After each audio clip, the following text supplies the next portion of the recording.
Not all nightmares happen in your sleep.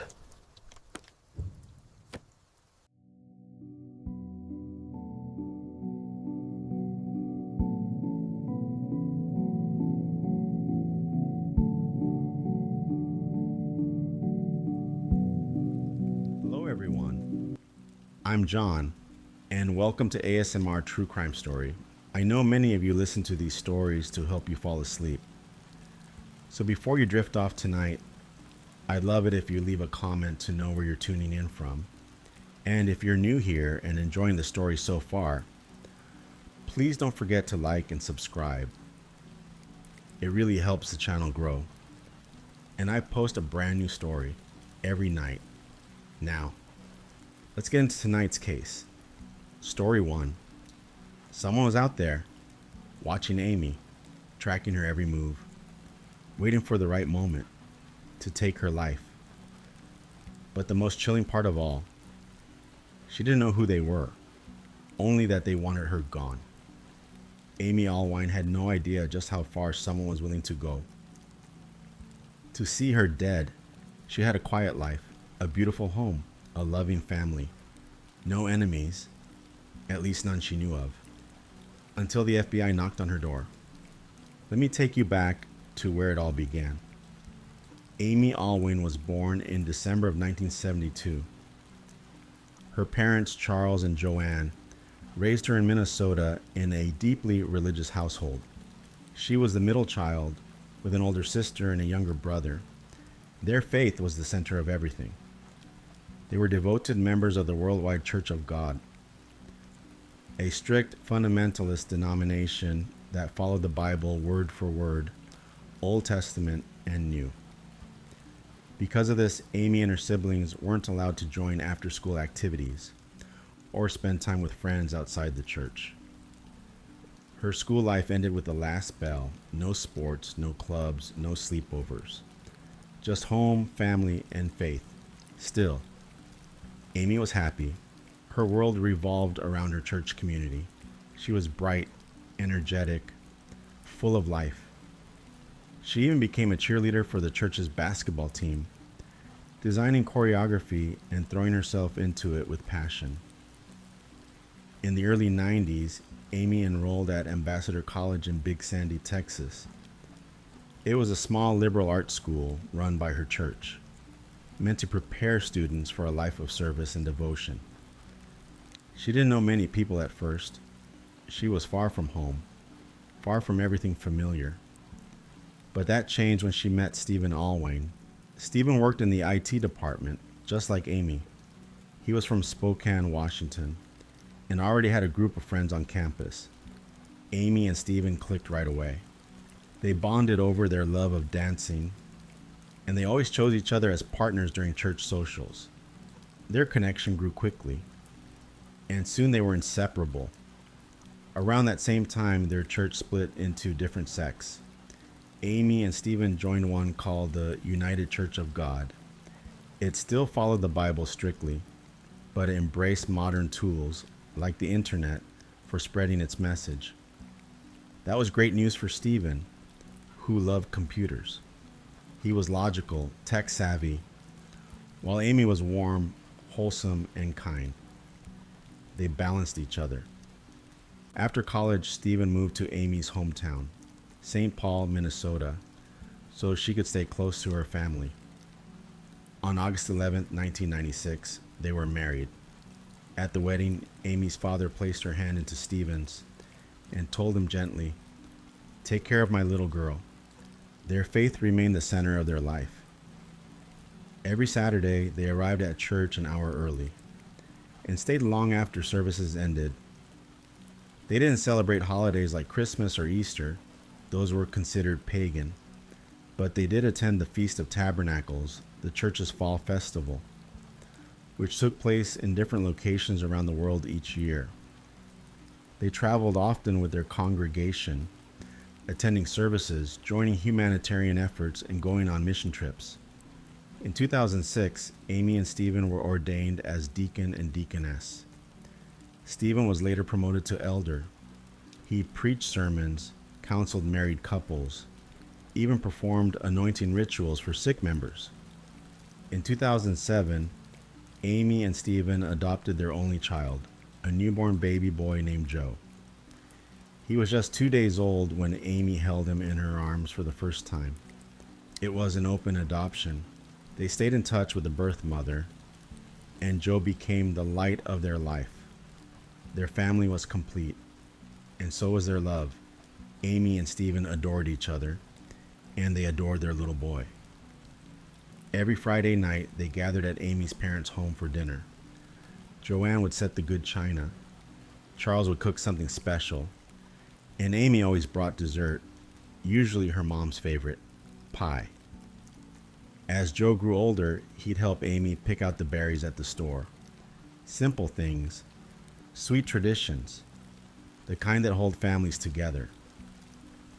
In 2011, they moved into a new home on 110th Street, Cottage Grove, semi-rural, peaceful. Their property sat on 28 acres. The house was a cozy prefab built over a basement. The dogs roamed freely. There were unfinished Lego sets on the counters, muddy paw prints on the floors, and laughter in every room. Stephen worked from home in the basement, holding down 2 IT jobs. Amy turned her love for animals into a business. She opened her own dog training center, Active Dog Sports Training, right on their property. She converted a giant shed into a training arena bigger than the house itself. Amy specialized in agility training and canine nose work. She believed in positive reinforcement and became a well-known name in the dog world. She traveled all over the country for trials and competitions, often winning. She had friends from church and friends from work. And everywhere she went, she left behind kindness and warmth. People loved Amy. Everyone did. She was always smiling, always encouraging, never gossiping, never judging. She was the kind of person who helped you believe in yourself. And though her faith ran deep, she never pushed it on others. She simply lived it. Saturday was her Sabbath. She never worked, never competed on that day. That was her time for God. Together, Amy and Stephen ran a website, unwind.net. It was like a digital scrapbook of their life, their travels, their mission work. They even posted dance tutorials to show young people that dancing could be fun, respectful, and faith-centered. They were everything a couple could hope to be. A happy home, a loving child, a thriving business, a shared purpose. And then everything changed. It was May 31st, 2016. Stephen was working in the basement when there was a knock at the door. 2 men stood outside, one from the FBI, the other from the local Cottage Grove Police Department. They said it was urgent. They needed to speak to Amy, but they reassured him. She's not in immediate danger. Still, something about their tone felt off. Amy wasn't home, so they made arrangements for her to meet them at the police station. When she arrived, they led her into a small room. She had no idea what this was about. Neither did Stephen. They were scared, confused. Just an ordinary couple suddenly pulled into something dark. And then came the words that would haunt Amy for the rest of her life. Someone wants you dead. Not just that. They had already paid for it through a hitman service on the dark web. They knew her routine. They knew when she'd be alone. They even knew what hotel she'd be staying at next month. Amy's hands trembled. Her mind raced. Who could hate her enough to do something like this? Who wanted her dead? The room was still. Amy stared at the agents, trying to process what they had just said. Someone had paid real money to have her killed. Not threatened, not harassed, killed. The FBI explained that the person behind it had used a site on the dark web, something called Besa Mafia, to place the hit. Amy sat frozen. She'd never even heard of the dark web. They told her it was a hidden part of the internet, a place where illegal activities thrive, drugs, weapons, stolen identities, and hitmen. You couldn't just type it into Google. You had to install special software, use anonymous browsers, convert money into cryptocurrency. It was an entire underworld, completely hidden in plain sight. Besa Mafia was one of those sites. It advertised itself as a hitman marketplace, a digital front for the so-called Albanian mafia. People could place orders to have someone beaten or murdered. All anonymous, all untraceable, paid in Bitcoin. The person who had targeted Amy had used the username DogDayGod. Their first message to Besa Mafia came on February 15, 2016. They asked a chilling question. I'm looking to hire for a hit. What's the best way to convert cash to Bitcoin anonymously? They were worried about being caught. They didn't want to raise red flags by withdrawing large amounts of cash.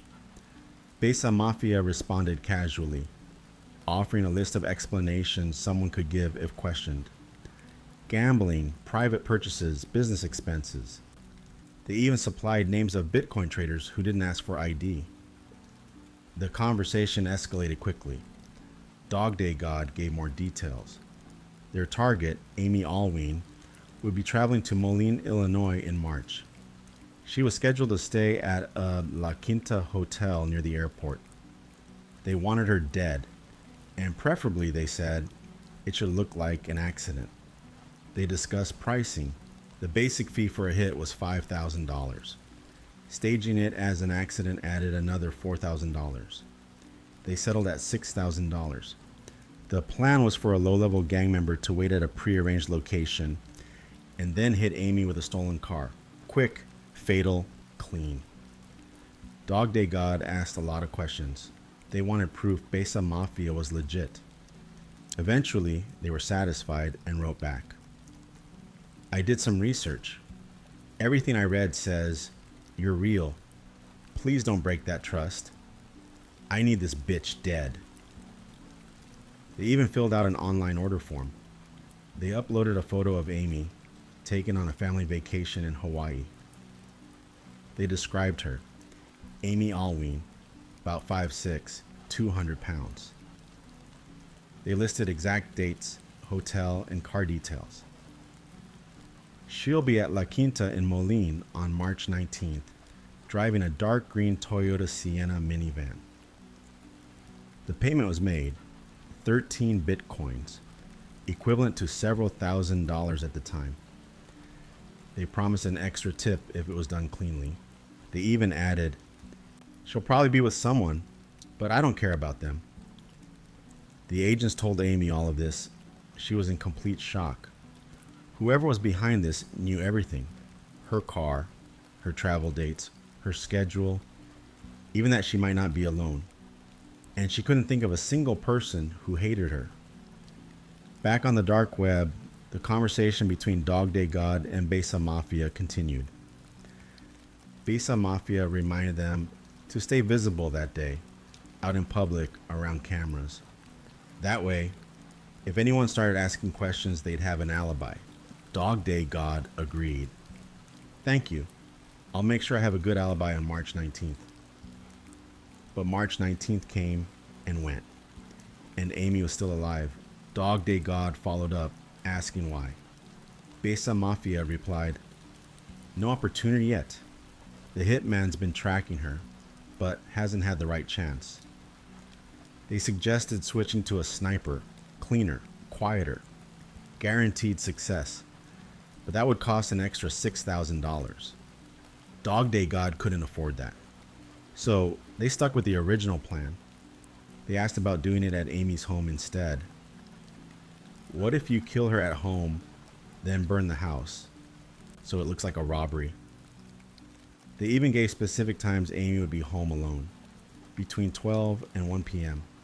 And they listed her address on 110th Street. Besa Mafia agreed, but raised the price to 10 Bitcoins. DogDayGod paid the extra amount. They even described the house layout, the gas cans in the garage, the car she usually drove. Then, another day passed, still no hit. Besa Mafia said the hitman had trouble reaching the location. They rescheduled. Again, nothing happened. This time, the hitman was pulled over, driving a stolen car. He was taken in for questioning. Dog Day God was furious. They wrote, "She tore my family apart, slept with my husband, stole clients from my business. I can't keep pretending to be her friend." They told Besa Mafia, "You've had 3 chances. I don't care how it's done anymore. Just get it done. But please, don't hurt the kid." They added a terrifying detail. "She's taking a trip to Atlanta between April 7th and 10th. Then came the most disturbing message yet. Dog Day God described passing Amy's house and noticing gas cans near the garage, even a propane tank. They were watching her. They were close, but still, no attack. May passed, and Amy was alive. On May 20th, Dog Day God messaged again. "Your local guys suck. I'll try again later with one of your pros, but please refund my money." That was just 1 week before the FBI came to Amy's door. And even then, the case was far from over, because as terrifying as Besa Mafia seemed, it was all fake. When the agents told Amy that Besa Mafia wasn't even real, it didn't make her feel any safer. Yes, it turned out that the site was a scam. They took money, promised hits, but never delivered. The so-called Albanian mafia didn't exist. There were no gang members, no hitmen waiting outside, just a man running a fake website, collecting Bitcoin from desperate, angry people, knowing they'd never report him to the police because they'd incriminate themselves. But that didn't matter to Amy, because whoever paid that money, whoever wanted her dead, was very real. And they were someone close enough to know her schedule, where she stayed, when she'd be home alone, and even what kind of car she drove. Someone pretending to be her friend, someone who smiled to her face and plotted behind her back. Amy and Steven sat in disbelief. They told the agents they couldn't think of anyone who would want to hurt her. Amy was adamant. She'd never had an affair, never stolen clients, never wronged anyone. She couldn't think of a single person who even disliked her, let alone wanted her dead. But the agents didn't want to take any chances. They told her and Steven to install an alarm system at home, get cameras, be extra cautious, and from that moment on, Amy's life changed. They didn't tell her parents. Amy didn't want to scare them. Only her sister and her best friend Sharon knew what was going on. To the rest of the world, everything looked normal, but inside, Amy was terrified. She stopped feeling safe in her own home. Even routine things, like going to the grocery store, filled her with dread. She kept wondering, was that person watching me? Was that car following me? Is it someone from church? They installed motion detectors and cameras on every entry point, except the back patio, where the dogs ran in and out all day. That would have triggered too many false alarms. They got new codes for the garage doors. Steven applied for a permit to carry a handgun. Amy picked out her own firearm, a Springfield 9mm. It was stored in a fingerprint-locked gun safe, right beside her bed. Only her fingerprint could open it. Steven kept a shotgun on his side of the bed. He also got a concealed carry license, though he rarely used it. The only time he ever carried it in public was when Kristen, one of Amy's fellow dog trainers, asked him to help install a Wi-Fi security system at her place. Amy took comfort in training with her firearm. She practiced often, sometimes with her brother, who was an experienced shooter. She wanted to be prepared, just in case. And even then, even with the security systems, the locks, the cameras, she never really felt safe. That June, she called the police about a suspicious blue van parked near their home. It turned out to be harmless, a man just stopping for a nap. But to Amy, every shadow, every unfamiliar car was a threat. She was living in constant fear. Despite the anxiety, Amy never missed a beat. She kept working, kept training dogs, kept showing up for her family, but beneath the surface, she was unraveling. She kept in touch with Special Agent Silky from the FBI. He had given her his card, told her to call anytime, and she did. They became friends in a quiet, careful way. She confided in him, told him how she was feeling, told him about her life, and how hard it was to keep pretending everything was okay. They even met up a few times. Steven came along once or twice. But most of the time, it was just Amy and the agent, talking, coping, trying to make sense of something that made no sense at all. Then, on July 31st, 2016, Amy checked her email and saw something new, something chilling. A message from a name she didn't recognize, Jane. The subject line was short. Your family is in danger. The email was short, cold, and terrifying. It was from someone named Jane. Amy didn't recognize the name, but the message was clear. It said, Amy, your family is in danger. Last Sunday, you received an email with the solution to this problem, and you've done nothing about it. You are selfish for putting your family at risk. If you didn't see the email, check your junk mail soon. Amy's hands were trembling as she opened her spam folder. And there it was. A second email from Jane sent a few days earlier. This one was worse. It was deeply personal and disturbingly detailed. It began, Amy, I still blame you for my life falling apart. I don't know how a fat bitch like you got to my husband, but because of you, he left. My life has become shit. Amy froze.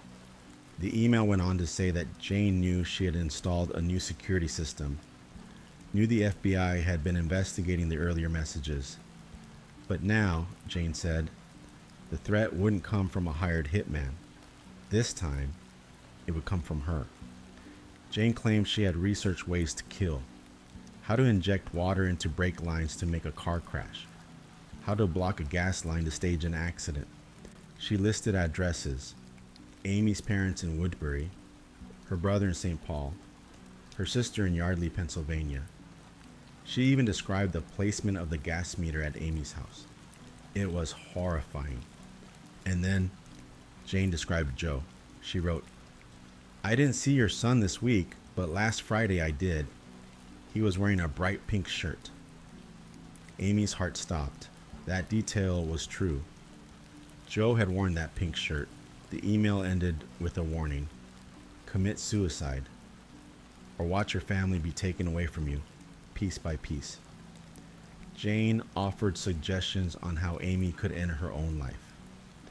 She even warned that if Amy failed, she might be institutionalized, lose her family, and destroy her business.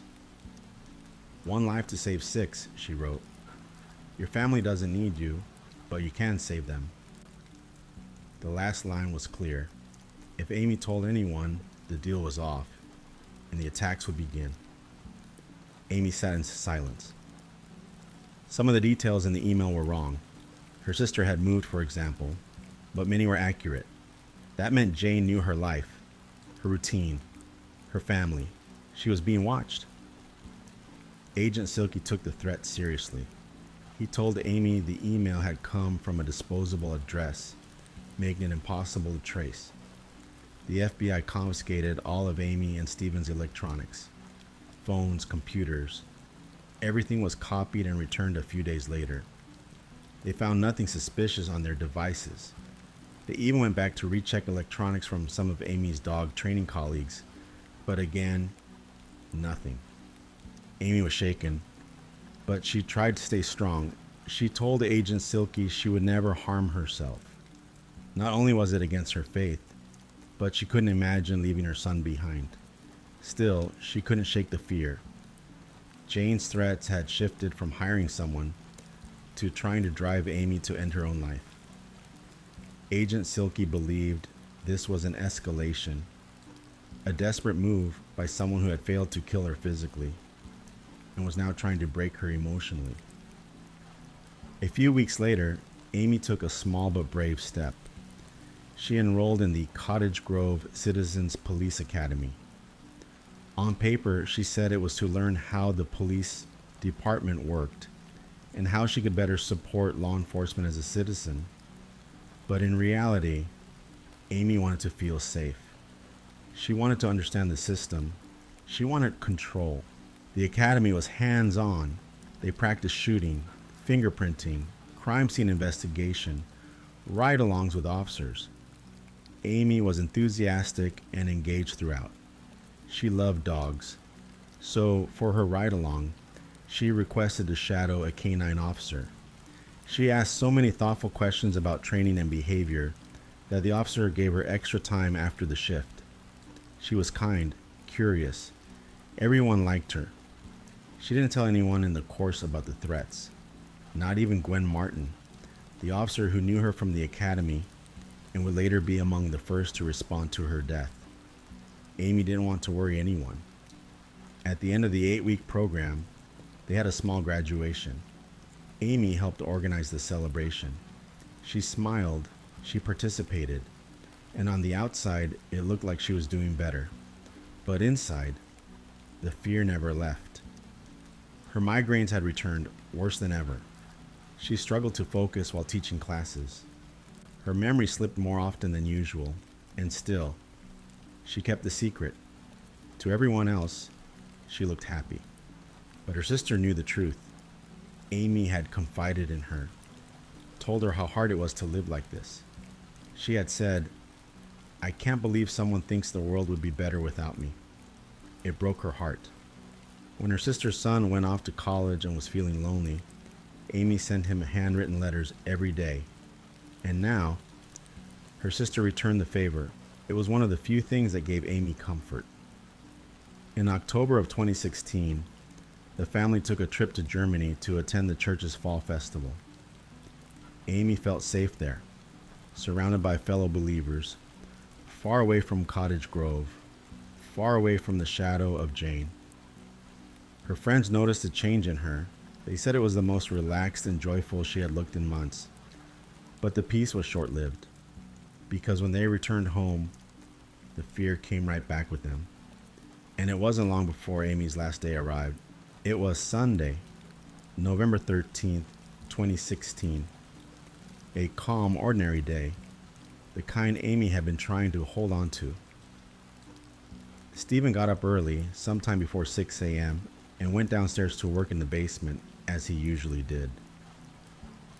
The house was quiet. Amy and Joe were still asleep. Around noon, Stephen came upstairs for lunch. The three of them, Amy, Stephen, and Joe, sat down and ate together. Amy had some leftover pumpkin from a dessert she'd made earlier that week, so she put it in the slow cooker to use later for dinner. It was something she enjoyed, cooking, baking, making things feel like home. But not long after lunch, something shifted.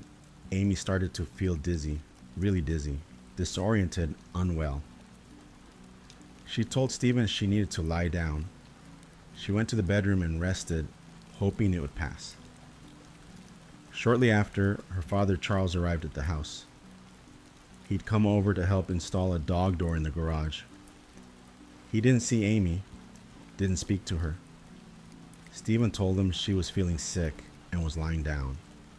Charles didn't want to bother her, so he went straight to the garage and worked quietly. Not long after Charles left, he got a call from Stephen. Stephen asked him to come back and pick up Joe. Amy wasn't getting better, and Stephen said he might need to take her to the hospital. Charles returned immediately. Joe was already waiting outside when he arrived. Charles picked him up and drove off. Back inside, Stephen checked on Amy again. She was pale. Her mouth was dry. She looked exhausted and faint. He suggested they go to the hospital, but Amy insisted it wasn't necessary. She just needed to sleep it off. She said she was feeling a bit better already. Later that afternoon, Amy was scheduled to teach a dog training class at 4:45 p.m.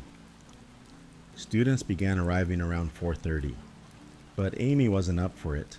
She still felt unwell, so another trainer took over leading the session in the arena behind their house.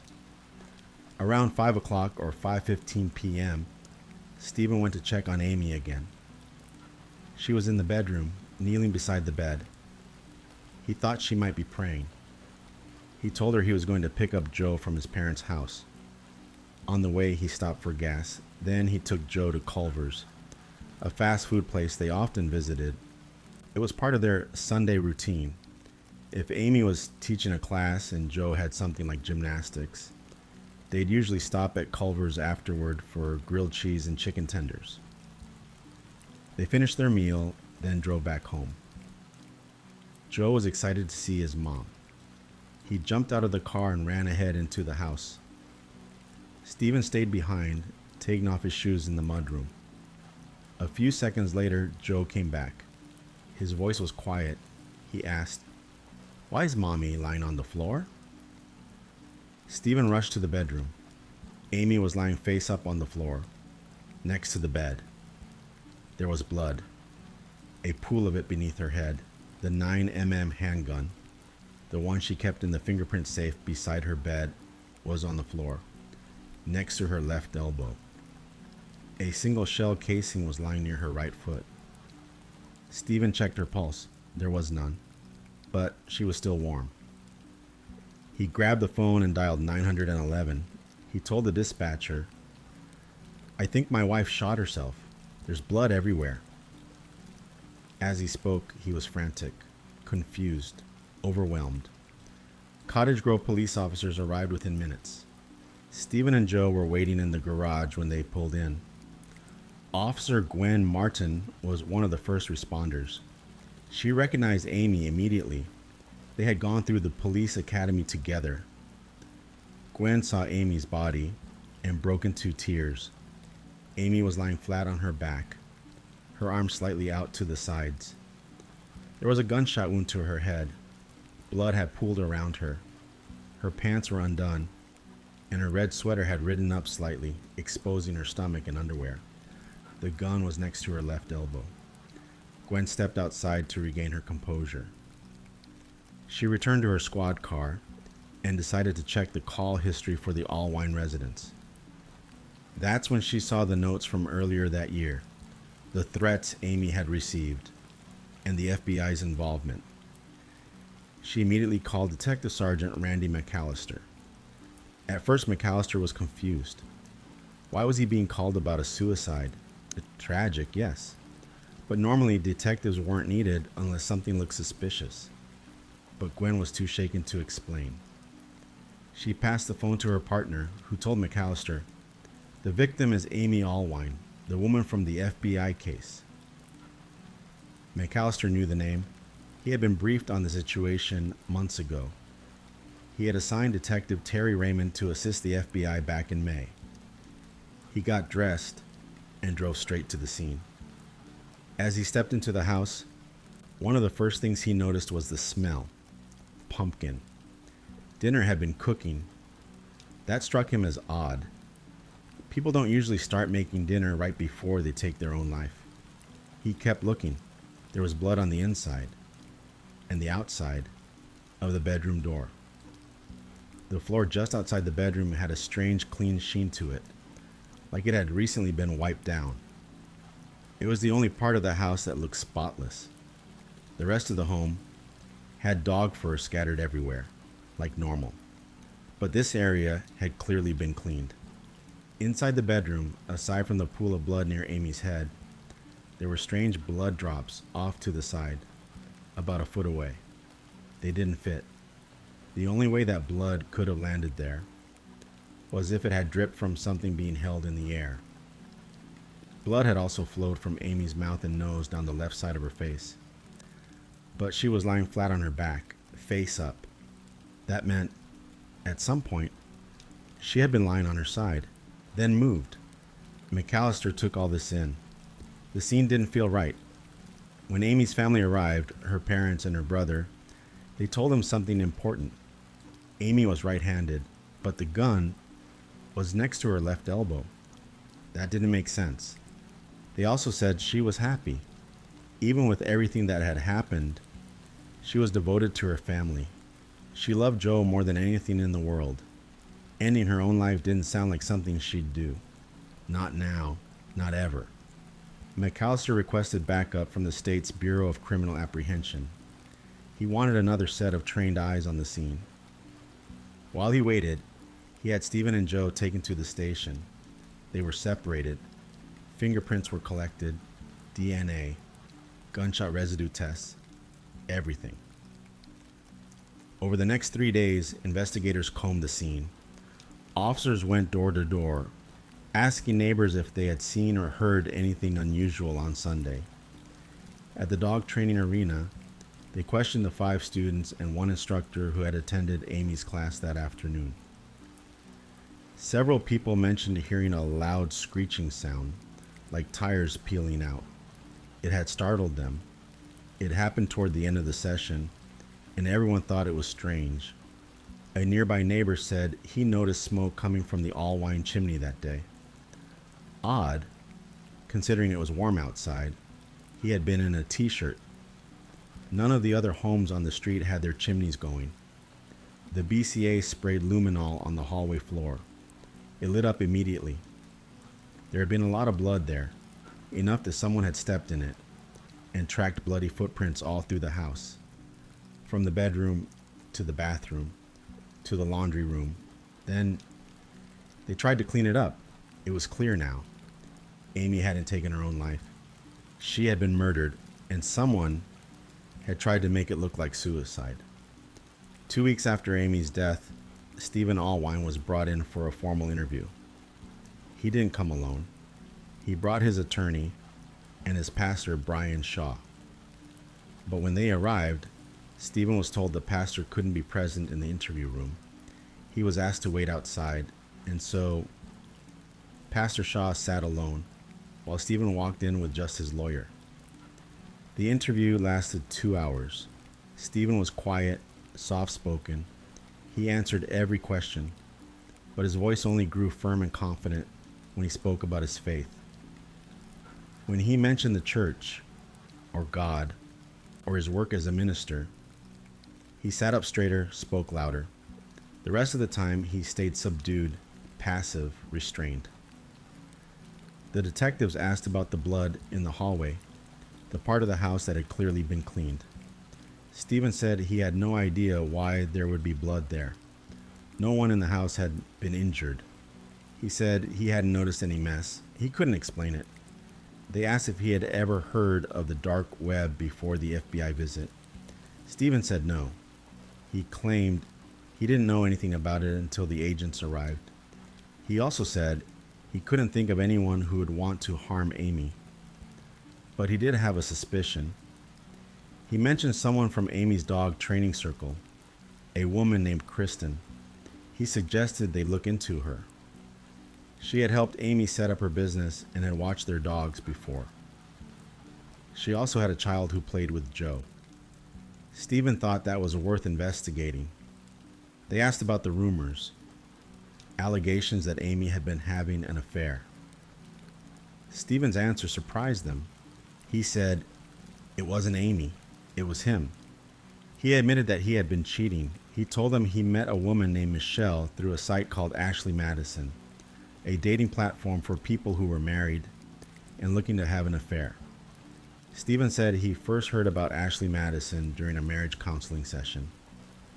He decided to check it out. His first date didn't go well. He and a woman had dinner, but partway through the meal, she excused herself to use the bathroom and never came back. Then he met Michelle. She was a blonde woman in her 40s, petite, married, but in an open relationship. They began seeing each other in October of 2015. Their first date wasn't even romantic. It was at a doctor's appointment, but things escalated. They met often, sometimes for coffee or dinner, sometimes just for hookups, usually at Michelle's house. Occasionally, Stephen would take her along on work trips. Michelle knew all about Amy. Stephen told her everything. He often complained about Amy, that she worked too much, didn't spend enough time with the family. Michelle was shocked to learn later that Stephen was a preacher. He hadn't mentioned it. By February 2016, the affair started to cool. They still met up, but it became more casual. They saw each other for lunch on Stephen's birthday, but not much more. Their last intimate encounter happened in April. Amy was away at a dog competition, and Stephen invited Michelle over to his house. He even gave her a tour. In September, they met again for lunch. And that's when Stephen told her about the FBI investigation and that someone had tried to hire a hitman to kill his wife. He told Michelle that the person behind it was probably connected to the dog training business. Maybe someone jealous or bitter, someone who stood to benefit from Amy's death. Michelle remembered asking him, who would kill someone over a $50,000 dog training business? Stephen gave a small smile, but didn't answer. During the interview with police, Stephen referred to his relationship with Michelle as a fling from a couple of years ago. He downplayed it, said it had started out as a friendship, maybe even a form of counseling. He said she'd been going through a tough time, and he was trying to help, but the facts didn't line up. Michelle had no idea he was religious, and definitely didn't see him as a counselor. Stephen begged the detectives not to tell anyone about the affair. Not his pastor, not Amy's parents. He said it would devastate them. He said he and Joe were planning to move in with Amy's parents. They were all grieving, and the house felt too heavy, too painful. Amy's parents didn't want their grandson living in the same place where his mother had died. They had offered a home to both of them. Stephen said the police should keep focusing on Kristen. She was the only one who had details that matched what Dog Day God had said. She had arranged the trip to Moline, Illinois, the same trip mentioned in the hitman messages. She had access to their travel plans. She'd been close to the family. Detectives brought Kristen in for questioning again. She was confused, then hurt. She told them she had been in Oklahoma during the time of Amy's murder. She was there for a dog training event. They verified her location. Her alibi was airtight. There was no way Kristen could have been involved. Shortly after that, the FBI sent over the full case file. Everything they had gathered in the months leading up to Amy's death. Communications, transactions, names. It was the first time the Cottage Grove Police Department saw the entire exchange between Dog Day God and Bessa Mafia. There were 147 messages back and forth, detailed, aggressive, calculated. They decided to re-examine all potential suspects. 10 other people had been targeted on Bessa Mafia around the same time. Investigators reached out to police departments in those areas to compare notes, but nothing solid came back. Late one night, one of the Cottage Grove detectives was lying in bed and couldn't sleep. The case was stuck in his mind. So he opened his laptop and searched for the username Dog Day God. And he found something. That username had posted twice on a site called Dream Market, a dark web marketplace for drugs, weapons, and hacking services. The first post was vague, asking for a drug dealer and someone willing to accept Bitcoin for a job. But the second post was very specific. Dog Day God was looking to buy scopolamine. The moment the detective read that word, he sent it to Sergeant McAllister. McAllister got out of bed, opened his laptop, and began researching. Scopolamine, a prescription drug used for motion sickness. But at high doses, it can cause dizziness, dry mouth, confusion, even hallucinations and memory loss. It's sometimes called devil's breath, known to make people highly suggestible, disoriented, and vulnerable. The detective contacted the medical examiner. He requested a toxicology test. When the results came back, Amy had 40 times the therapeutic level of scopolamine in her system. It was enough to severely impair her, make her dizzy, blurry-eyed, confused, maybe even compliant. That changed everything. And when they checked Amy's digital activity, it all made sense. At 1:48 p.m., she searched Vertigo. 1 minute later, she typed a string of letters, Diveway, then another, DIYY4, and another. She was trying to figure out what was happening to her, but she was so affected by the drug, she couldn't type straight, couldn't form proper words. Her brain and body were failing her in real time.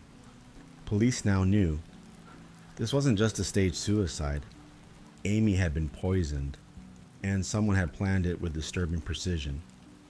Now that they had confirmation Amy had been poisoned, everything began to fall into place. The Cottage Grove Police Department was small. They'd never handled a case like this before. The dark web, Bitcoin, anonymous hitmen, it was far beyond their usual caseload. So they decided to take a fresh look at all their records, hoping something had been missed. That's when they found it, an old report filed in March 2016. A man had walked into the station claiming he had been scammed during a Bitcoin transaction. He said he had paid someone named Mark $6,000 in Bitcoin for test prep materials, but the materials were never delivered. The email address used was untraceable, a disposable account. There was nothing police could do at the time, so the report had been filed away. But now, with everything they knew, the timing and the amount looked far too familiar. The man who made the report? Stephen Alwyn. He had filed that complaint just days after the Bitcoin payment was made to Besa Mafia to arrange Amy's murder. He said he had been duped in a failed transaction, but investigators now believed that report was never real. It was a setup, a way to cover his tracks in case someone ever discovered he had been dealing with Bitcoin. They also learned that Stephen had access to the exact same disposable email address that was used to send the fake Mark email. He had essentially reported himself to build a fake alibi. From that point on, he became their prime suspect. They got a warrant to seize all of his electronic devices, every laptop, every phone, every hard drive.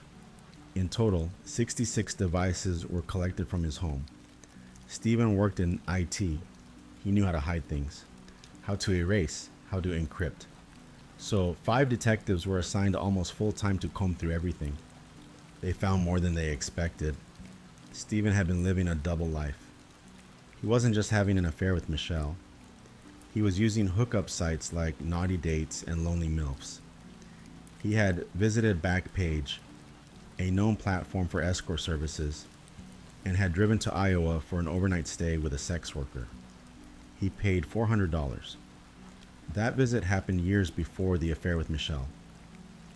He had also installed TOR and Orbot, 2 apps used to access the dark web.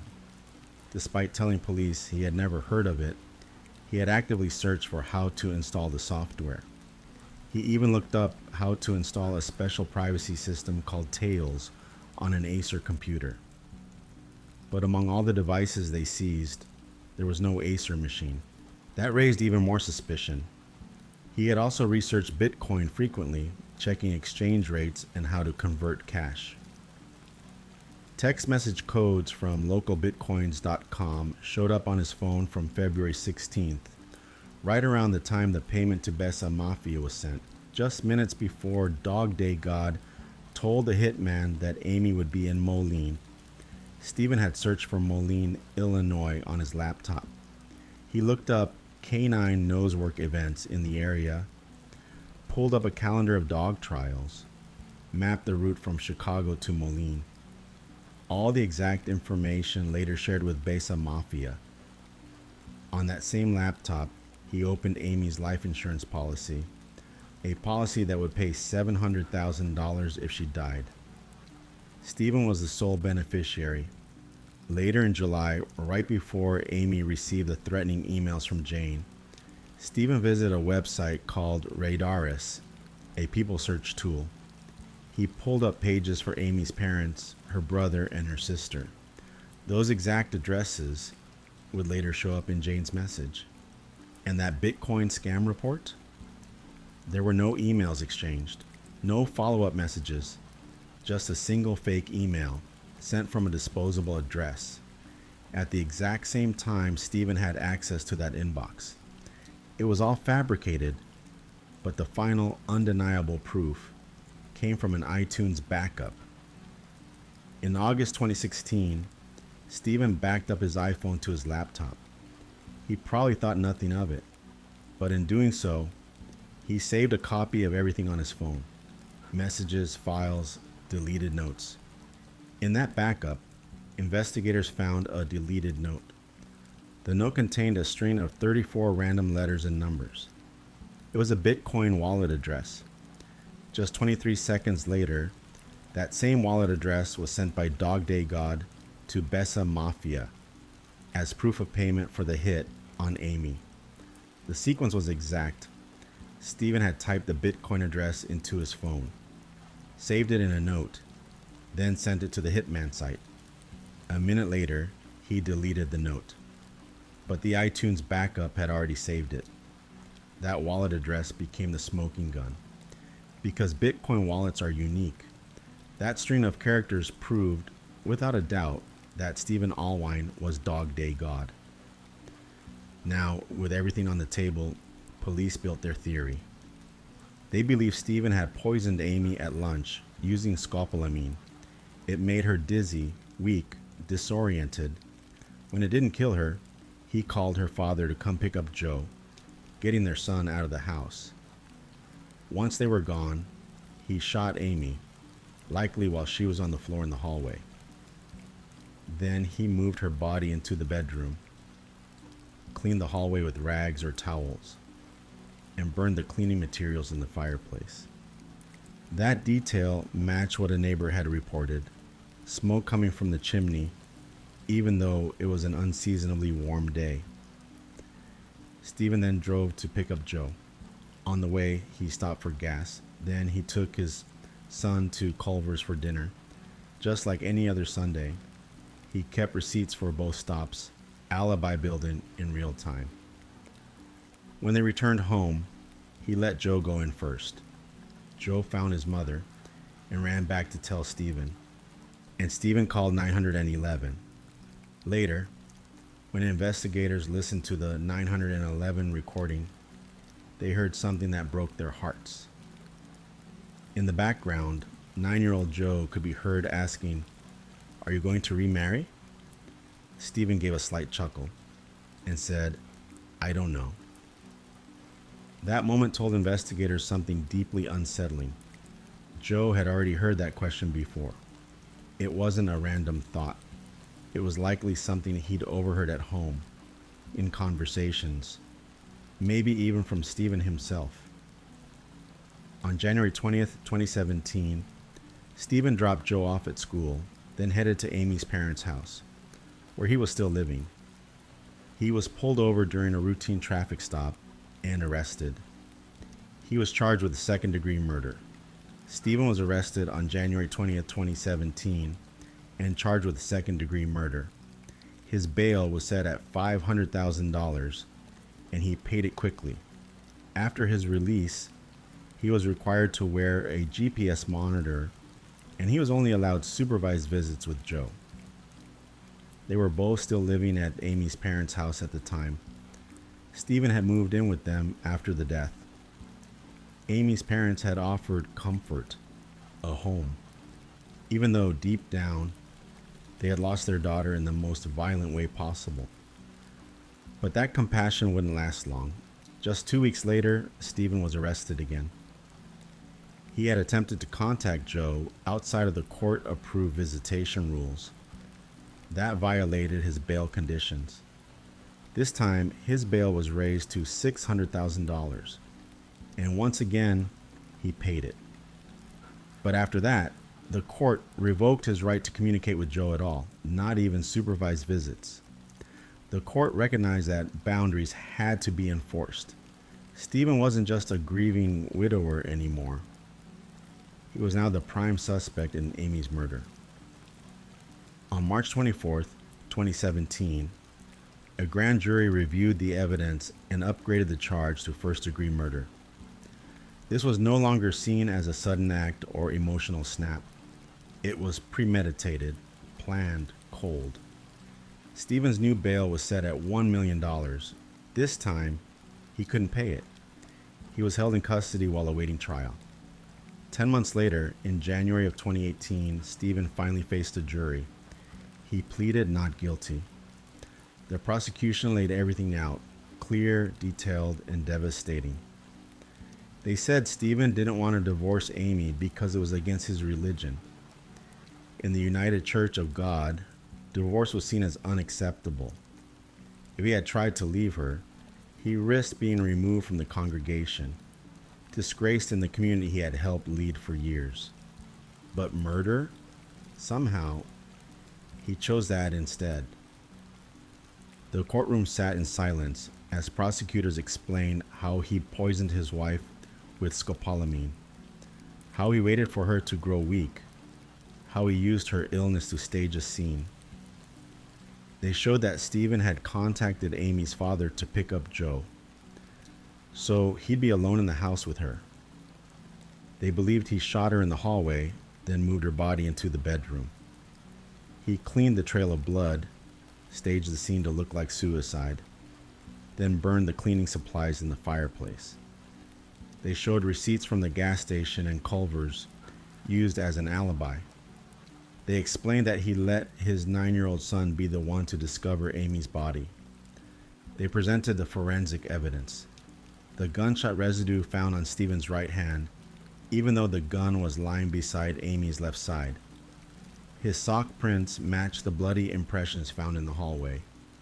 He had walked through the blood and tracked it through the house, then tried to cover it up. They played the 911 recording, Joe's question in the background. "Are you going to remarry?" And Stephen's soft, uncomfortable chuckle. The prosecution showed the iTunes backup, the note Stephen had deleted from his phone containing the exact Bitcoin wallet used to pay Besa Mafia. They showed that he had created that wallet, saved it as a note, then deleted it just minutes before it appeared in a message from Dog Day God. It was the final link. The defense argued that the evidence was circumstantial. They claimed Stephen was a grieving husband, not a murderer. They downplayed the dark web messages, suggesting that someone else could have created the accounts. They said nothing definitively placed the gun in Stephen's hands, but the jury didn't buy it. After 8 days of testimony, they deliberated for 6 hours. Then they returned with a verdict, guilty of first-degree murder. 2 weeks later, on February 2nd, 2018, Stephen was brought back for sentencing. For the first time he spoke. He hadn't said anything during the trial, not a single word. He had sat still, quiet, occasionally pretending to wipe away tears, though none were ever seen. The tissue box in front of him remained untouched. Now, finally, he stood and addressed the court. He maintained his innocence. He said he still loved Amy. And then he talked about what he was doing in prison. He claimed he had been sharing the word of God with others. He said he had already converted 3 atheists, that he was bringing light to drug addicts, sex offenders, even murderers. He said he found purpose in his faith behind bars. But the court had no more to say. He was sentenced to life in prison without the possibility of parole. After the sentencing, the United Church of God released a statement. It was long, but said very little. It mentioned the pain of the situation. It distanced the church from the trial. It barely acknowledged Amy, but the people who knew Amy couldn't stay quiet. Friends, family, and former colleagues were shocked. They had welcomed Stephen. They had trusted him. Amy's parents had even let him live in their home after her death, because at first, no one believed it could be him. They thought he was heartbroken, lost. But he had planned it, and he had planned it for a long time. Amy was a woman who lived her life with kindness, purpose, and faith. She was a mother, a wife, a daughter, a teacher. She gave her time, her heart, her home. She believed in people. She made others feel safe. And in the end, the man she trusted most betrayed her completely. After the verdict, There were no celebrations, no relief, just quiet heartbreak. Everyone who had known Amy was left with the same painful question. How could someone like him do something like that to someone like her? Amy had no enemies. She didn't gossip. She didn't judge. She gave people the benefit of the doubt, even when they didn't deserve it. She believed in grace, in redemption, in faith. She spent her weekends at church, her weekdays helping animals and running a business she built from scratch. Her joy came from little things: dog shows, pumpkin recipes, family dinners every Friday night. And when the threats began, when she found out someone had paid money to see her dead, she didn't turn angry. She turned inward. She quietly protected her loved ones. She didn't want to scare her parents. She didn't want to alarm her colleagues. She kept it in, bore it alone, and tried to carry on, even when she was terrified, even when the world no longer felt safe. For months she lived with the fear that someone close to her wanted her gone. But she never guessed it was Stephen. She loved him, trusted him, shared everything with him, and even as her anxiety grew, she never once suspected that her husband, the father of her child, the man who prayed beside her, had orchestrated all of it. He poisoned her, staged her death, and sent their son to find her body. That detail stayed with investigators. That Stephen deliberately let Joe go in first. That his 9-year-old boy was the one who saw the blood, the body, the moment that would shape the rest of his life. Stephen didn't just plan a murder, he planned a moment. And he made sure his own child was at the center of it. Even now, the people who sat in church with them, danced at their socials, visited their website, said they would have never suspected a thing. To the outside world, Stephen and Amy were the perfect couple, faithful, loving, selfless. But the truth had always been hidden behind a soft smile and a locked screen. In the end, it wasn't just a crime of passion. It was a crime of calculation, of silence, of waiting.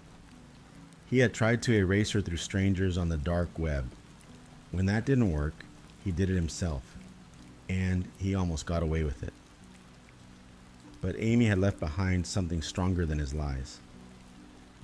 She had left behind her kindness, her memory, and a trail that could not be fully cleaned.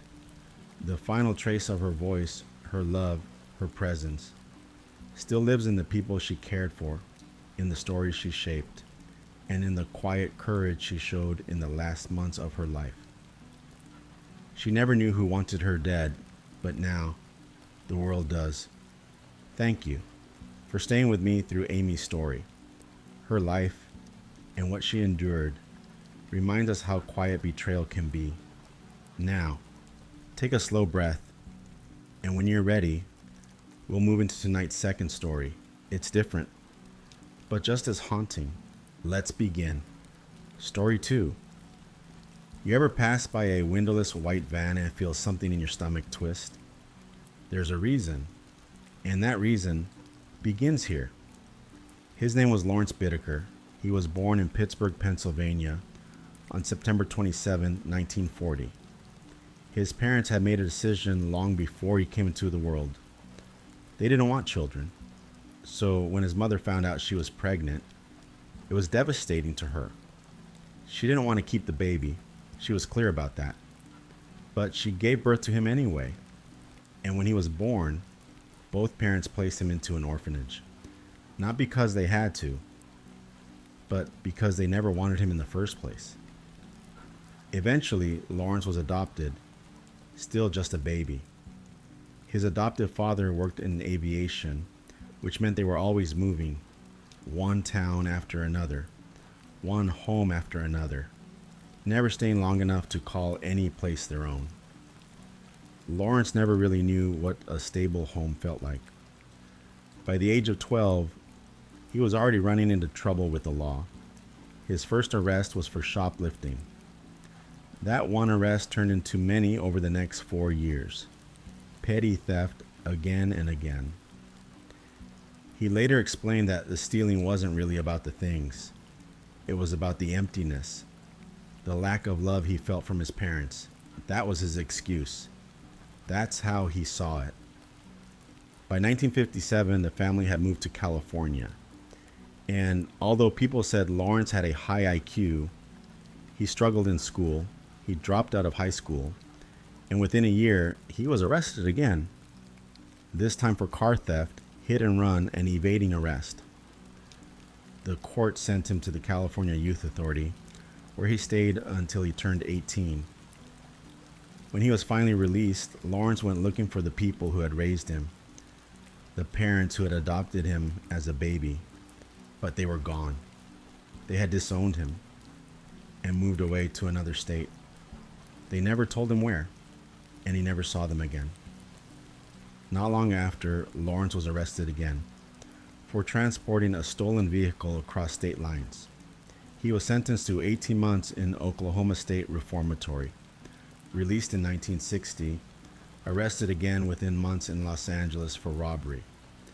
In May of 1961, he was sentenced to 15 years, but after serving only 3 years, he was released again. In 1964, he was arrested again for violating parole.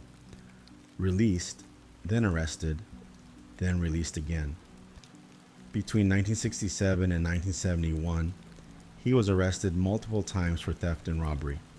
At one point, he was sentenced to anywhere between 6 months and 15 years, but served only 3. The pattern was clear. In and out of prison, a cycle he couldn't or wouldn't break. Then came 1974, and with it, the first sign of something darker. Lawrence was arrested for assault with intent to commit murder. The story began in a supermarket.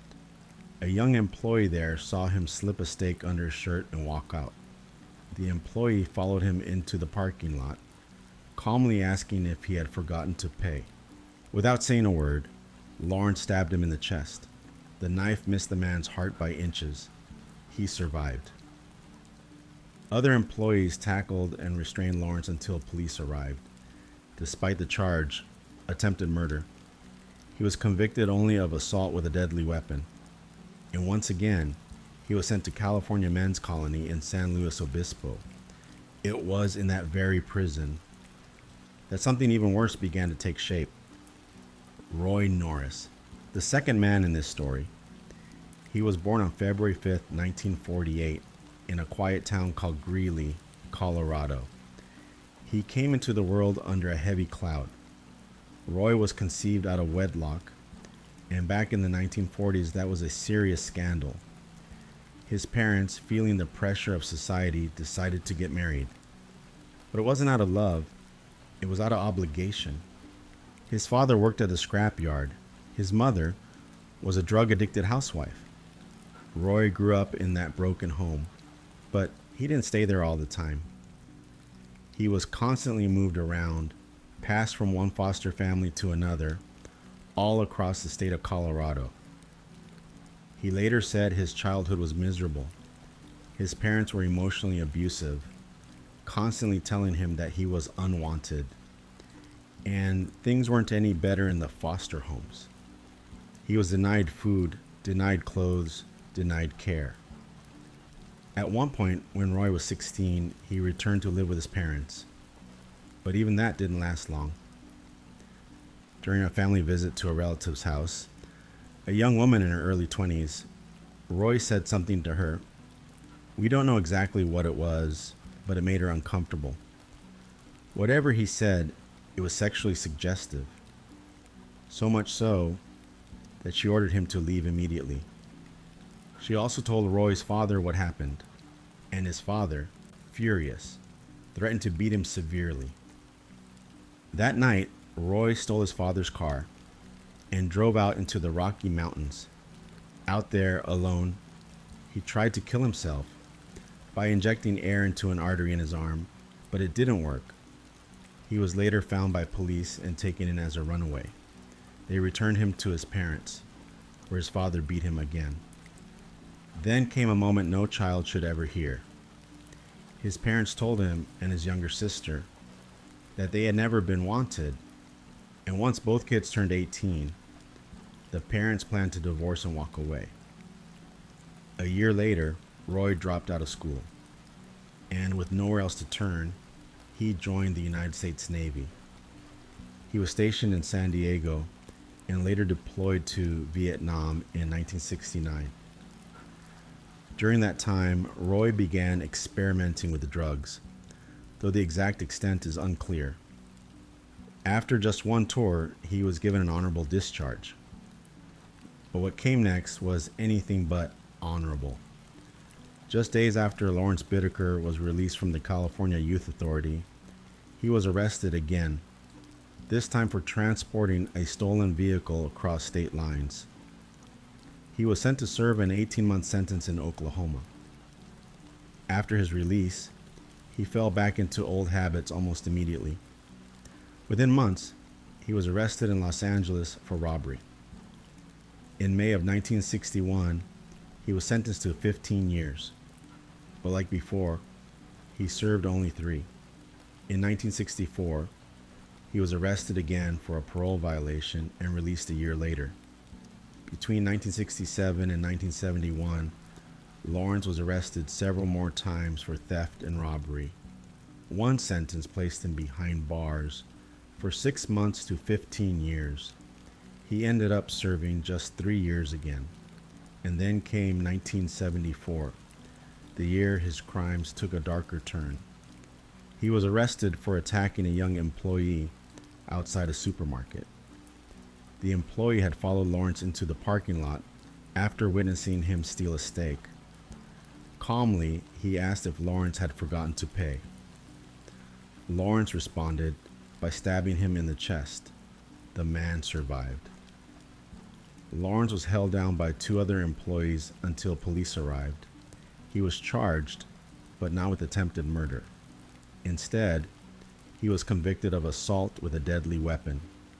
He was sent to serve time at the California Men's Colony in San Luis Obispo. That same facility would soon house another inmate, Roy Norris. Roy had been arrested in 1969 for his first known sexual offense. He had attempted to convince a woman to let him into her home. When she refused, he tried to break in. She called the police, and he was arrested. While out on bail in 1970, Roy attacked a female student he had been watching on the grounds of San Diego State University. He struck her from behind, hitting her head repeatedly until she collapsed, then forced her head into the pavement. He was charged with assault and declared mentally disordered. He was sentenced to 5 years. By 1975, doctors labeled him as no longer a danger to others.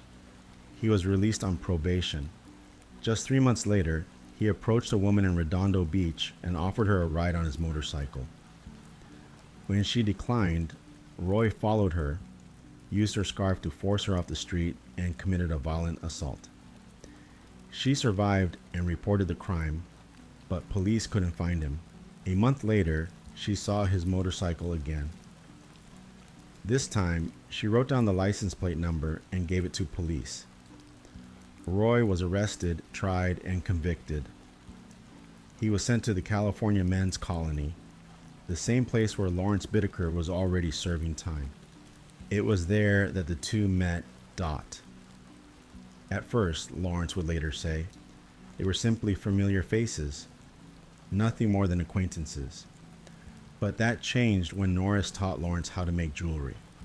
They started talking. Over time, they became close. Roy claimed they grew even closer after Lawrence stepped in to protect him from other inmates. Twice. From then on, they were more than friendly. They were bonded. And like close friends do, they shared secrets. Roy confided in Lawrence that what excited him most was seeing fear on a young woman's face. He said it openly, that it was the reason behind his long record of sexual violence. And though official records didn't show everything he claimed to have done, it was enough to alarm anyone. But Lawrence didn't back away. Instead, He told Roy that if he ever assaulted a woman, he wouldn't leave a witness behind. And Roy, instead of being disturbed, said that sounded like a good idea. From there, their conversations took a darker path. When they were alone, they often talked about what they wanted to do once they were released. They planned carefully how they would act on their shared fantasies. They even developed a disturbing idea to abduct and harm one girl for each year between the ages of 13 and 19. 7 victims, one for each age. They made a promise to reconnect when they got out. In October of 1978, Lawrence Bittaker was released. He returned to Los Angeles and found work as a mechanic, making a decent wage. He seemed friendly to neighbors, and some even described him as generous, donating to charities, helping people out.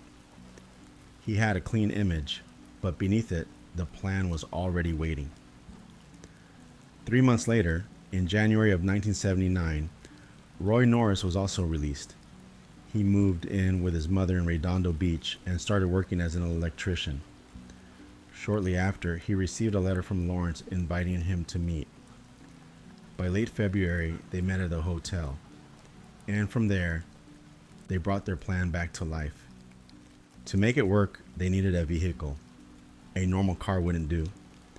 Lawrence decided they needed a van, something discreet, something easy to control.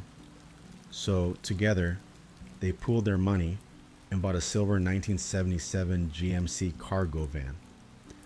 It was windowless on the sides, had a large sliding door. Lawrence noticed that the door made it easy to get close to someone without opening it all the way. They gave it a nickname, Murder Mac. Inside they built a bed. They packed tools in a box, stocked up on beer and soft drinks, even added a cooler. Then they started cruising, driving up and down the Pacific Coast Highway, testing it out. They spent time on the beach, watching, waiting. At first it was just rehearsals, then they decided to go through with it. The first real attempt came around 8 p.m. one evening. They spotted a 16-year-old girl named Lucinda. She had just left a church meeting in Redondo Beach and was walking alone. Norris noticed her first. "She's a cute little blonde," he said. They pulled up beside her and offered a ride. Lucinda declined. Then they offered her weed and alcohol. She refused again. They drove further up the road and parked near a driveway. They waited, watching her walk toward them. Norris stepped out of the van and opened the sliding door, pretending to be fixing something. When Lucinda came close, he said a few words. No one knows exactly what. Then suddenly pulled her inside and slammed the door. He turned the radio up loud. While Lawrence drove to the mountains, Norris restrained her in the back. Hands, legs, mouth. It was quiet from outside, but inside, something terrible had begun.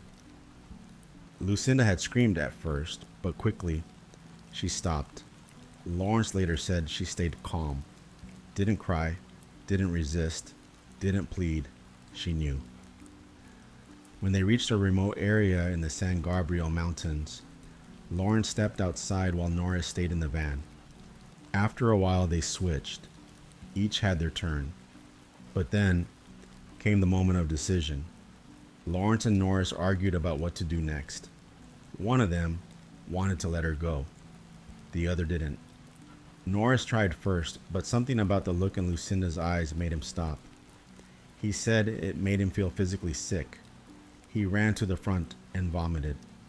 Lawrence stepped in, and then it was over.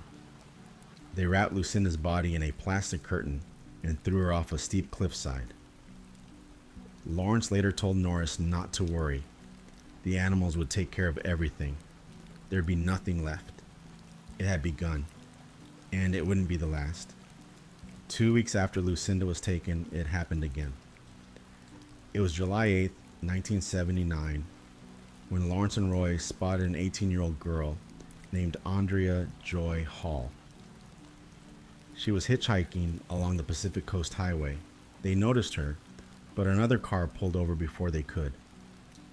She got in with the first driver. That didn't sit well with them. They decided to follow that car at a distance, quietly, until Andrea got out in Redondo Beach. When she stepped out, they pulled up beside her. This time, they offered her something to drink. A soda, maybe a beer. Andrea said yes. As she opened the van's side door, Roy grabbed her. She fought back hard. She screamed when he twisted her arm behind her back, but he managed to overpower her. He gagged her with tape and tied her ankles. Just like before, Lawrence drove them deep into the San Gabriel Mountains. Once they arrived, Andrea was assaulted. Lawrence forced her out of the van and made her walk up a nearby hill without clothes. He made her pose for pictures and then made her do more. Roy went off to a gas station to buy alcohol. When he returned, Lawrence was already alone. He had taken more photos.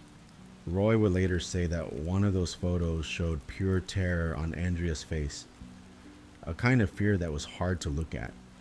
What exactly happened next, no one can say for certain. Both men gave different stories, but what is known is that Andrea was killed. Lawrence told Roy he had looked her in the eyes and told her to give him reasons to let her live. She tried, but it didn't matter. He pushed something sharp through her ear, then did the same to the other. When she collapsed, he used something to tighten around her neck until she was gone. Then, just like Lucinda, Andrea's body was thrown down the mountain slope, quietly, with no one to witness, no one to call her name, and no one to stop what would come next. It was September 3rd, 1979, when Lawrence and Roy saw them. Two girls, sitting at a bus stop bench not far from Hermosa Beach. One was 15. Her name was Jackie Gilliam. The other was 13, Jacqueline Lamp. Lawrence pulled up near them and offered them a ride. They said yes. It was easy. Once inside the van, Roy offered them marijuana. They accepted. But not long after, they noticed the van wasn't heading toward the coast anymore. Lawrence had turned off Pacific Coast Highway. He was driving toward the San Gabriel Mountains. Jacqueline, the younger one, sensed something was wrong. She tried to slide the door open. She wanted to escape. Before she could, Roy grabbed a bag filled with lead weights and hit her in the head. She collapsed. Jackie, now seeing what was happening, panicked. She tried to get out too, but Roy overpowered her, held her down, and tied her up. Jacqueline, despite the injury, came to. She tried again, managed to open the door and get one foot outside. But Roy caught her, twisted her arm behind her back, and forced her back into the van. Lawrence pulled over. He got out, punched Jacqueline in the face, and helped restrain both girls. Then they drove back to the same lonely place in the mountains. For almost 2 full days, they kept the girls there, inside the van. Just the 4 of them. The men took turns watching and sleeping, and in those 2 days, both girls were hurt in ways no one should ever be. Lawrence made Jacqueline climb a hill and pose for photos. He asked Roy to take pictures too, ones that showed Lawrence with Jackie. They wanted proof for later. At one point, Lawrence recorded himself with Jackie. He even pretended she was a relative. He made sure his voice was on the tape. He wanted it documented. After nearly 2 days of captivity, they decided it was time. Jacqueline was the first. She was injured in a way that left no chance. Then she was gone. Jackie was next. Lawrence opened the door. Roy struck her on the head with something heavy. Lawrence tied something around her and waited. But Jackie opened her eyes again. Roy panicked. He grabbed the object again and struck her harder. This time, she didn't wake up. They carried both bodies to the edge of the mountain and pushed them over. It was quiet, just like the last time. Then they drove away. It was October 31st, 1979, Halloween night. Her name was Shirley Lynette Ledford. She was just 16 years old. That night, she was standing outside a gas station trying to hitchhike home after a Halloween party. She didn't know what was coming, and what made it even more tragic was that she recognized the man who pulled up beside her, Lawrence Bittaker. He had been a customer at the restaurant where she worked as a waitress. He wasn't a stranger to her. Maybe that's why she accepted the ride. She stepped into the van. Once inside, they offered her marijuana. She refused. Lawrence didn't drive her home. Instead, he turned down a quiet road. That's when it began. Roy and Lawrence switched places. Roy got into the back. Shirley was bound and gagged. Then they switched again. Lawrence wanted to be alone with her. He removed the tape from her mouth and started mocking her. He slapped her hard. He shouted at her to scream. When she cried, he laughed and hit her again, over and over. He yelled for her to scream louder. And all of it, every moment, was being recorded on tape. Shirley's voice could be heard. Her cries, her screams, her pleading. At some point, Lawrence picked up a pair of tools and used them to hurt her even more. He taunted her, whispered cruel things to her, and all the while, the tape kept rolling. He rummaged through the toolbox, choosing what to use next calmly, like it meant nothing. Then finally Roy took the hammer. He used it again and again. Lawrence ended it by wrapping something around her and tightening it until she couldn't scream anymore. After it was over, Lawrence had a new idea. He didn't want to hide her. He wanted attention. He wanted the world to see. So they drove around in the dark, looking for a random house. They pulled up quietly, stepped out, and left Shirley's body on the front lawn. Then they vanished into the night. The next morning, a jogger found her. That tape, the one they made during her final moments, was never released, but it was played later in court. And it was so disturbing, so haunting, that some people walked out, others wept. And Lawrence? He smiled through the whole thing. To him, it was entertainment. To the world, it was the final proof of what he really was. It was September 30th, 1979, just weeks before Shirley's final night. But this time, something different happened. There was a girl named Robin. She was walking alone when Lawrence and Roy pulled up beside her. Without warning, they sprayed something in her face and dragged her into the van. She couldn't see. Everything was chaos, but they did to her what they'd done to the others. And yet, when they were finished, they didn't kill her. They let her go. She survived. She ran to police and told them everything. But at the time, they didn't know who her attackers were. There wasn't enough information. Not yet. Then came November 1979. Roy Norris reconnected with someone he'd known in prison, a man named Joseph Jackson. The two of them talked, and for reasons no one fully understands, Roy confessed. He told Joseph everything, in full detail, about Shirley, about Lucinda, Andrea, Jackie, Jacqueline. He even told him about Robin. He described exactly what they'd done, when and where, and how many more girls they had tried to take. Some escaped. One, he said, had been raped and released. Joseph couldn't believe what he was hearing.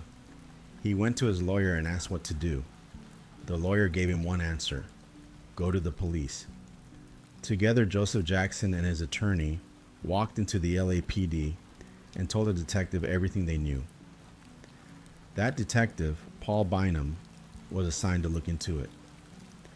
As he listened to Joseph's story, he started comparing the details to the missing persons reports on file. Everything matched. The descriptions, the ages, the locations. even the timeline. Then Joseph mentioned something else, an incident where Roy said they'd used mace on a girl's face and dragged her into a van. The moment Paul heard that, he thought of Robin.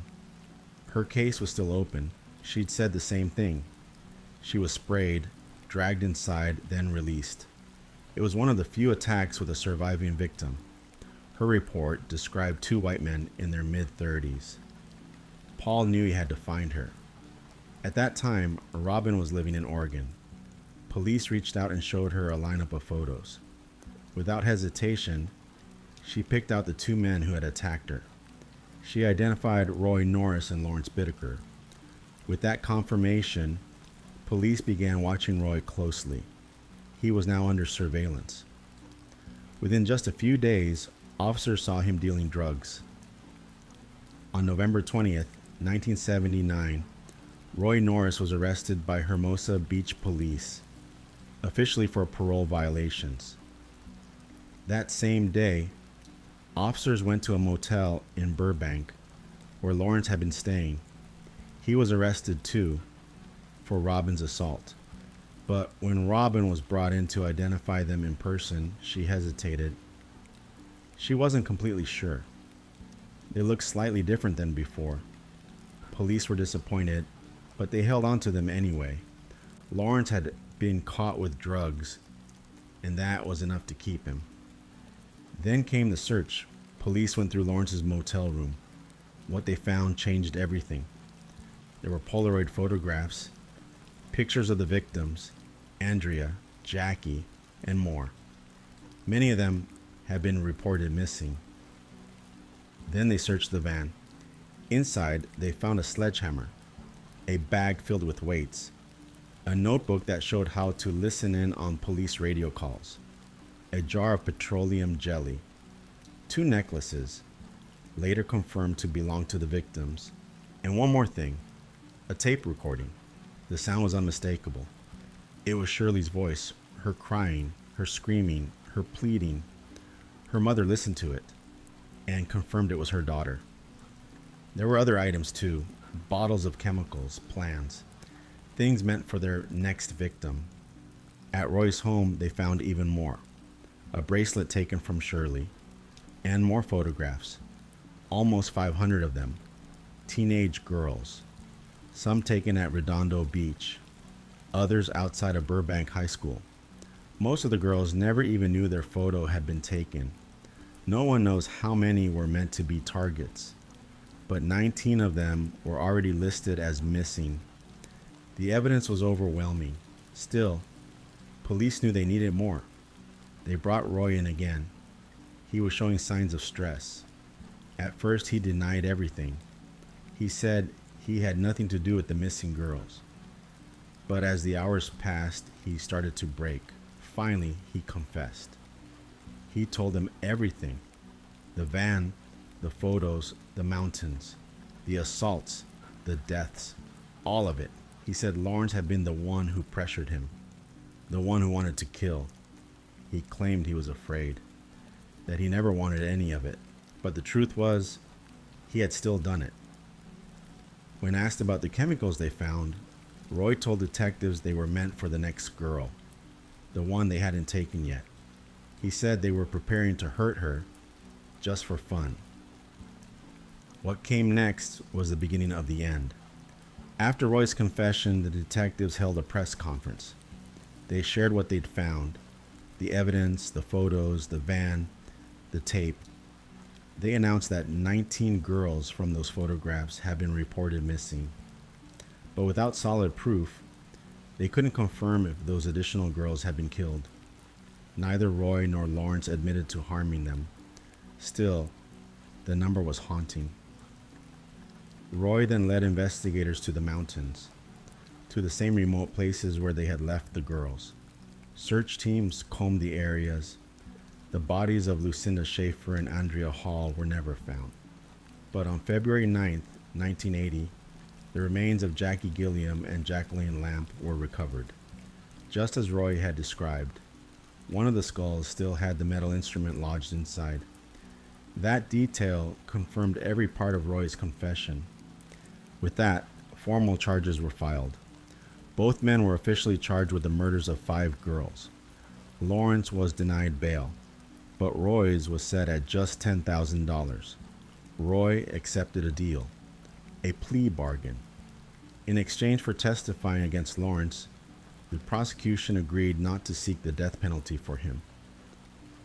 On March 18, 1980, Roy Norris pled guilty to 4 counts of first-degree murder, 1 count of second-degree murder, 2 counts of rape, and 1 count of robbery.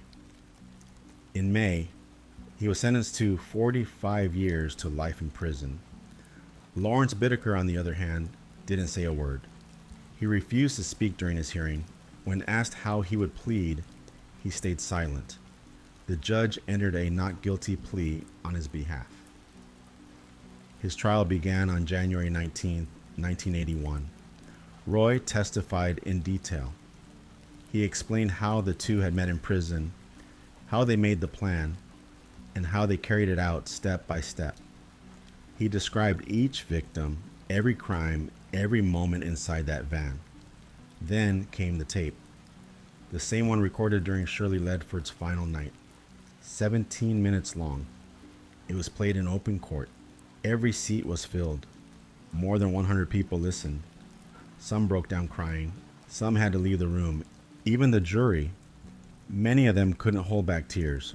But Lawrence, he laughed. He smiled during the entire recording.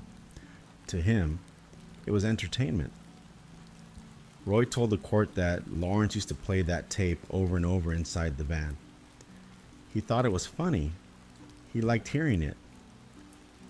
When the recording finished, the courtroom was silent, completely silent. After 3 days of deliberation, the jury reached its decision. On February 9, 1981, Lawrence Bittaker was found guilty of 5 counts of first-degree murder, 1 count of conspiracy to commit murder, 5 counts of kidnapping, 9 counts of rape, 1 count of sodomy, and 3 counts of unlawful possession of a firearm. He was sentenced to death. He showed no emotion as the verdict was read, none at all. He appealed the sentence, of course. It went all the way to the U.S. Supreme Court, but they upheld it. His execution was scheduled for July 23, 1991. Then, once again, he appealed. He was granted another delay. As of the last known update, Lawrence remained on death row at San Quentin State Prison. He lived for years, never expressing remorse. Instead, he gave interviews, sat in his cell, and claimed that the only thing he regretted was that his crimes had ruined his life. Not the lives he destroyed, not the girls he took, just his own. After the trial, both men faded behind prison walls. But the shadows they left behind never really went away. Roy Norris remained incarcerated at Donovan State Prison. Since his conviction, he repeatedly claimed that he only took part in the murders out of fear, that Lawrence had pressured him, controlled him, manipulated him. But whatever his reasons were, the facts remained unchanged. He still did it. He still stayed. In 2009, Roy became eligible for parole. But when the time came, he didn't show up. He declined to attend the hearing. That delayed everything for 10 more years. In 2019, he was up again. And that time he showed up. It's unclear how close he came to getting out, but the board denied his release. He wouldn't be eligible again until 2029. As for Lawrence Bittaker, he was still on death row, still alive, still speaking, still giving interviews. He never once expressed guilt, never once said sorry. Instead, he insisted that the only thing he regretted was getting caught. And that same year, in the background of it all, something even more tragic unfolded. Detective Paul Bynum, the lead investigator on the Toolbox Killers case, ended his life. It was the summer of 1997. He was just 39 years old. He left behind a 10-page suicide note. In it, he explained that the memories of what Lawrence and Roy had done were haunting him. He couldn't stop thinking about it, and worse, he feared they might one day be released. That fear stayed with him, heavy, constant, dark, and in the end, it became too much. People often ask what happened to the audio tape, the one used to convict Lawrence and Roy, the one no one ever forgets once they hear about it, the tape of Shirley. It still exists, but it was never made public. It's kept now at the FBI Academy, used for one reason only: to help train agents, to prepare them, to desensitize them to the brutal reality of what people are capable of. It is not meant for anyone else, and it never should be. This entire case, every moment, every photograph, every sound, left a permanent scar, not just on the families, but on the officers, on the lawyers, on the jurors, even on the world. And for many people, this was a story that created a fear that still lingers. A fear of windowless vans, of being alone on the sidewalk, of people who seem polite until it's too late. That van, the one they named Murder Mac, became a symbol of something deeper, something evil. And tonight, as this story settles in your thoughts, it's a reminder that even quiet roads hold their own secrets. Thank you for spending this quiet time with me tonight. Now that the story is over, you can let your mind settle and let the gentle sound of rain carry you into rest. You're safe here. And if you'd like more true crime stories told softly, just like this one, don't forget to subscribe before you drift off. I'll be right here every night with a new case. Good night and sleep well.